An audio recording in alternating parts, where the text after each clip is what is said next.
Dear students, hope you all are in the best of your health. Welcome to your maths class. In the last lecture, we have discussed question number 9 and two parts of question number 10. Hope that two parts are clear to you. आपने ध्यान से उन्हें देखा होगा और किया होगा. So let's continue with C part of question number 10. What is question number 10? Work out the formula of the following algebraic expression and find the value of the term as required. हमें एक series given है, numbers की series है, उसका उस algebraic expression का formula हमने निकालना है और उसके बाद जिस टर्म की वैल्यू पूछी गई है वो निकालना है. हम दो क्वेश्चन इसके कल कर चुके हैं. C part 2, 10, 18, 26 dash dash dash. Four terms पता है सीरीज के 2, 10, 18, 26. उसके बाद नहीं पता. हमें वैल्यू निकालनी है 26 टर्म की. पहले फॉर्मूला निकालेंगे फिर 26 टर्म की वैल्यू निकालेंगे. तो कुछ नहीं पता तो उतना तो पता है कि फर्स्ट टर्म की वैल्यू 2 है, सेकंड की 10 है, थर्ड की 18 है और फोर्थ की 26 है. अगर थोड़ा सा ध्यान दें तो 2, 10, 18, 26 8 का डिफरेंस आ रहा है. 2 के बाद 10 8 ऐड करके सेकंड टर्म फर्स्ट टर्म से 8 ज्यादा, थर्ड टर्म सेकंड टर्म से 8 ज्यादा, 18 10 से 8 ज्यादा. ऐसे फोर्थ टर्म हमारा 26 तो वो 18 से 8 ज्यादा. अगर फिफ्थ टर्म आपको निकालने को दिया होता तो आप सीधे सीधे निकाल लेते. 26 में 8 ऐड करते 34 आता. ऐसे सिक्स टर्म दिया होता तो 42 आता है. 32 में 34 में 8 ऐड करके. लेकिन हमें 26 टर्म निकालना है और उससे पहले फॉर्मूला निकालना है कि इसका फॉर्मूला क्या होगा कि जिससे अगर हमसे 1000 टर्म भी पूछा जाए तब भी हम इजीली कैलकुलेट कर लें. तो मैंने आपको एक हिंट बताया था कि हम डिफरेंस, हमारा जो डिफरेंस होता है मींस जैसे 2 और 10, तो ये 8 का जो डिफरेंस है इसी से ही रिलेटेड हमारा फॉर्मूला आएगा. अगर हम थोड़ा सा ध्यान दें तो अगर 8 से रिलेटेड हमारा फॉर्मूला आएगा, फर्स्ट टर्म तो है 2, तो अगर 8x हमारा फॉर्मूला हुआ तो फर्स्ट टर्म के लिए x की वैल्यू 1 होती है, आपको पता है. सेकंड टर्म के लिए x की वैल्यू 2 होती है. ऐसे 26 टर्म जब हम निकालेंगे तो x की वैल्यू 26 जाएंगे. तो अगर 8x अगर फॉर्मूला हमारा हो गया तो 8 into 1 ये तो 8 आ जाएगा और हमारा फर्स्ट टर्म यहाँ 2 दिखा रहा है. 1 ऐड करेंगे तो 8x plus 1 अगर हम करते हैं तो 8 into 1 plus 1 9 हो जाएगा. वो भी 2 के आसपास नहीं है तो कुछ सब्ट्रैक्ट होगा और थोड़ा ज्यादा सब्ट्रैक्ट होगा. क्या होगा? 8x अगर हम लिखते हैं तो 8 into 1 हमारा फर्स्ट टर्म 8 आता है, बट यहाँ पे क्या है 2 है. तो कितना कम हो गया? 8 और 2 में कितना डिफरेंस है? 8 minus 2 6. तो हमारा जो फॉर्मूला होगा हम ट्राई करके देखेंगे 8x minus 6 आएगा. इसी से रिलेटेड स्टार्टिंग जो हमारी होती है वेरिएबल के आगे जो हमारा कांस्टेंट नंबर लगा होता है x से पहले वाला, वो होगा डिफरेंस पे ही डिपेंड. तो 8x तो होना ही होना है. 8x minus 6 लगा के देखते हैं क्योंकि 8 और 2 का डिफरेंस 6 का है. 8 minus 2 6. तो हमने फॉर्मूला गैस किया कि 8x minus 6 है, जहां पे x हमारा टर्म है. अगर फर्स्ट टर्म है तो 1 वैल्यू आ जाएगी, सेकंड है तो 2 आ जाएगी, थर्ड है तो 3 आ जाएगी एंड सो ऑन. तो अब हमने क्या किया? फर्स्ट टर्म निकाल के देखा. 8x minus 6 रखा, 1 वैल्यू रख दी x की क्योंकि फर्स्ट टर्म है तो 8 into 1 minus 6 8 minus 6 आंसर आ गया 2. अब तो ये 2 आ गया. लेकिन अभी सेटिस्फाई हम नहीं होंगे जब तक एटलीस्ट 3-4 की तो वैल्यू देखेंगे कि सही आ रही है नहीं आ रही. सेकंड टर्म चेक किया, क्या होगा? फिर से वही second term 8x minus 6. 8x minus 6 किया तो इस बार सेकंड टर्म है तो x की वैल्यू 2. 8 into 2 minus 6. ठीक, 8 into 2 होता है हमारा 16. 16 minus 6 आ गया 10. ऊपर चेक करिए 10. ये भी वेरीफाई. थर्ड टर्म के लिए वही फॉर्मूला लगाएंगे 8x minus 6. थर्ड टर्म के लिए x की value 3. 8 into 3 minus 6. 8 3 is 24. 24 minus 6 18. 18 आया. यहाँ भी 18 है. फोर्थ टर्म के लिए चेक किया 8x minus 6. 8 into 4 minus 6. 32 minus 6 26. Check किया, यहाँ पे भी 26 है. फॉर्मूला सेटिस्फाइड हो गया, क्लियर हो गया कि फॉर्मूला होगा 8x minus 6. तो जो भी हमारा फॉर्मूला होगा वो बेस्ड होगा डिफरेंस पे. x के आगे वही नंबर आएगा जितना हमारा डिफरेंस है. ठीक, और उससे जो वेरी कर रहा होगा नंबर, जैसे 8x अगर लिख देते तो 8 आता, यहाँ पे था 2 तो 6 माइनस किया 2 आ गया. ऐसे ही हमने फॉर्मूला चेक किया बाकी वैल्यूज के लिए, वो सेटिस्फाई आ गया. अब जिसकी वैल्यू निकालनी है वो निकाल लेंगे. कैसे निकालेंगे? हम 26 टर्म जैसे हमने निकालना है तो 8x minus 6 इसके लिए भी 8 into 26 minus 6, क्योंकि 26 टर्म के लिए x की वैल्यू 26 होगी तो 8 into 26 minus 6. 26 की 8 से मल्टीप्लाई करके देखिएगा. 26 into 8 8 6 48, यहाँ 4 कैरी, 8 2 16 और 20 208 हमारा आ गया. 208 में से 6 माइनस किया 202 आ गया, तो 202 हमारी 26 टर्म की वैल्यू हो गई। तो इस तरीके से क्वेश्चन होगा, note it down. Coming to D part of question number 10, series given है 25, 28, 31, 34 एंड सो ऑन। चार टर्म हमें पता है 25, 28, 31 और 34। उसके बाद के हमें 38 टर्म निकालना है और उससे पहले फॉर्मूला डिराइव करना है। तो फर्स्ट टर्म 25 हो गया, सेकंड 28, थर्ड 31 और फोर्थ 34।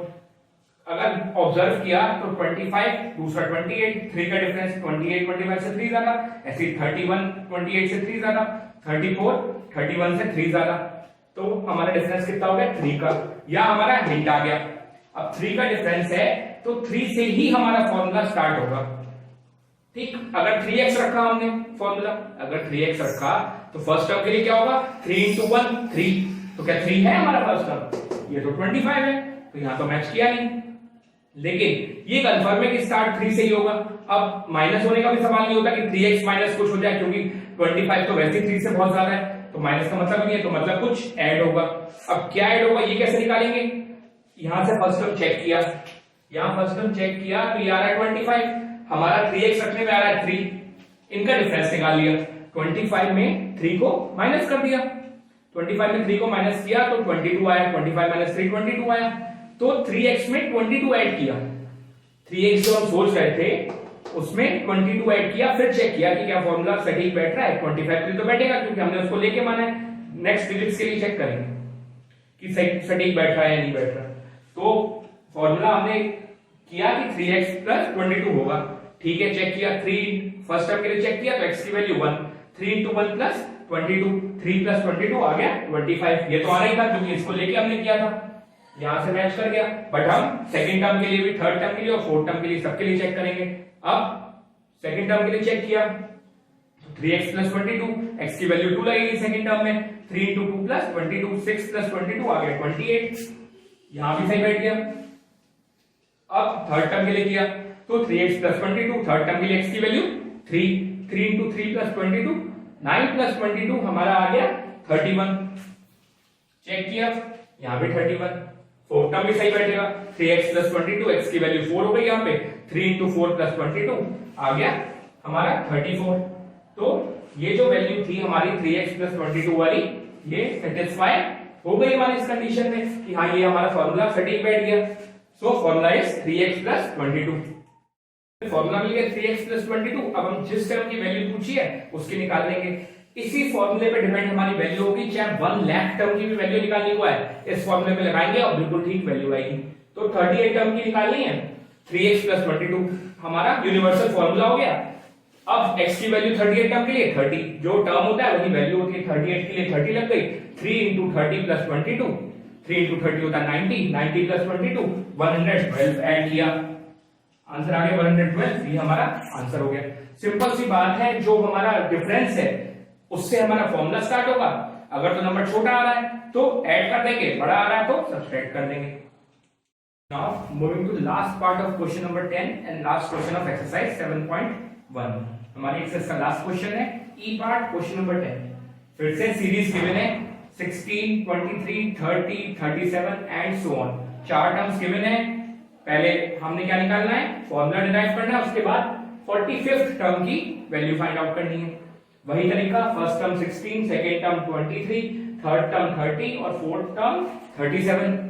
ऑब्जर्व किया डिफरेंस कितने कितने का आ रहा है, 16 के बाद 23, 16 में 7 ऐड किया तो 23, 23 में 7 ऐड किया तो 30, 30 में 7 ऐड किया तो 37। मतलब हमारा जो नेक्स्ट वाला टर्म है वो पिछले वाले से 7 ज्यादा है। हमारा हिंट आ गया कि डिफरेंस 7 का है, फॉर्मूला इसी से स्टार्ट होगा। अगर फिफ्थ टर्म निकालना का होता तो 7 ऐड करते 37 में 44, ऐसे 6 टर्म 44 प्लस 7 51। तो हमने निकाला 45th टर्म और सबसे पहले फॉर्मूला जो हर एक टर्म के लिए सटीक बैठेगा। तो ये हिंट आ गया कि 7 से स्टार्ट होगा। अगर तो 7x रखा तो 7 into 1, फर्स्ट टर्म के लिए 7 into 1 7, यहाँ पे क्या आ रहा है 16, नहीं बैठा। तो क्या किया, सीधी सी बात है, अब तो इतने क्वेश्चन करते हैं तो क्लियर हो गया कि ऐड होगा। क्या ऐड होगा, 1 तो होगा नहीं, 1 ऐड होगा तो 8 आएगा, 2 ऐड होगा तो 9 आएगा। तो क्या ऐड करेंगे, 7 में क्या ऐड करेंगे कि 16 आ जाए, फर्स्ट टर्म 16 बनाना है तो वही ऐड होगा 7 में। तो 16 में से 7 माइनस जब करके देखा तो 9 आ रहा है। 16 माइनस 7 9, तो मतलब 7x में अगर 9 जोड़े तो वैल्यू फर्स्ट टर्म के लिए ठीक हो जाएगी। तो फॉर्मूला चेक किया 7x प्लस 9, फर्स्ट टर्म के लिए तो वैल्यू ठीक बैठनी है। 7x प्लस 9, फर्स्ट टर्म के लिए x की वैल्यू 1, 7 into 1 plus 9, 7 plus 9 आ गया 16। अब तो 16 आ गया, नहीं मानेंगे अभी हम और आगे चेक करेंगे, विल चेक फर्दर। नाउ हमारा जो नेक्स्ट टर्म है वो सेकंड टर्म के लिए x की value 2, 7 into 2 plus 9, 14 plus 9 23, so value is same, it is verified. Now checking for the third term. For the third term x will be 3, 7 into 3 21, 21 plus 9 30, 21 plus 9 30, value check same आ रही है। Now for the fourth term 7x plus 9, value of x will be 4, 7 into 4 is 28, 28 plus 9 37, we'll check the value, here also it is 37, so value is verified.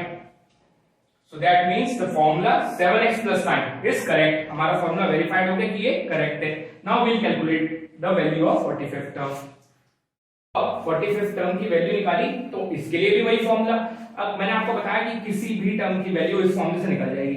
तो 7x plus 9, अब 45th term के लिए x की value 45, तो 7 into 45 plus 9, 7 की 45 से multiply करके देखिए, 45 into 7, 7 5 are 35, 7 4 are 28, 315, 315 में 9 ऐड किया 324, ये हमारा आंसर हो गया। So this is the way to do such type of questions. सारे पार्ट्स करा दिए, बहुत अच्छे से समझाए। Hope this is clear to you. So with this we complete today's lecture in which we discussed 3 parts of important questions. Hope that are clear to you. Note it down very carefully and revise thoroughly. So with this we complete exercise 7.1. Tomorrow we'll discuss some more questions related to revision exercise so that chapter is completely clear to you. Till then, thank you and have a nice day. Keep studying.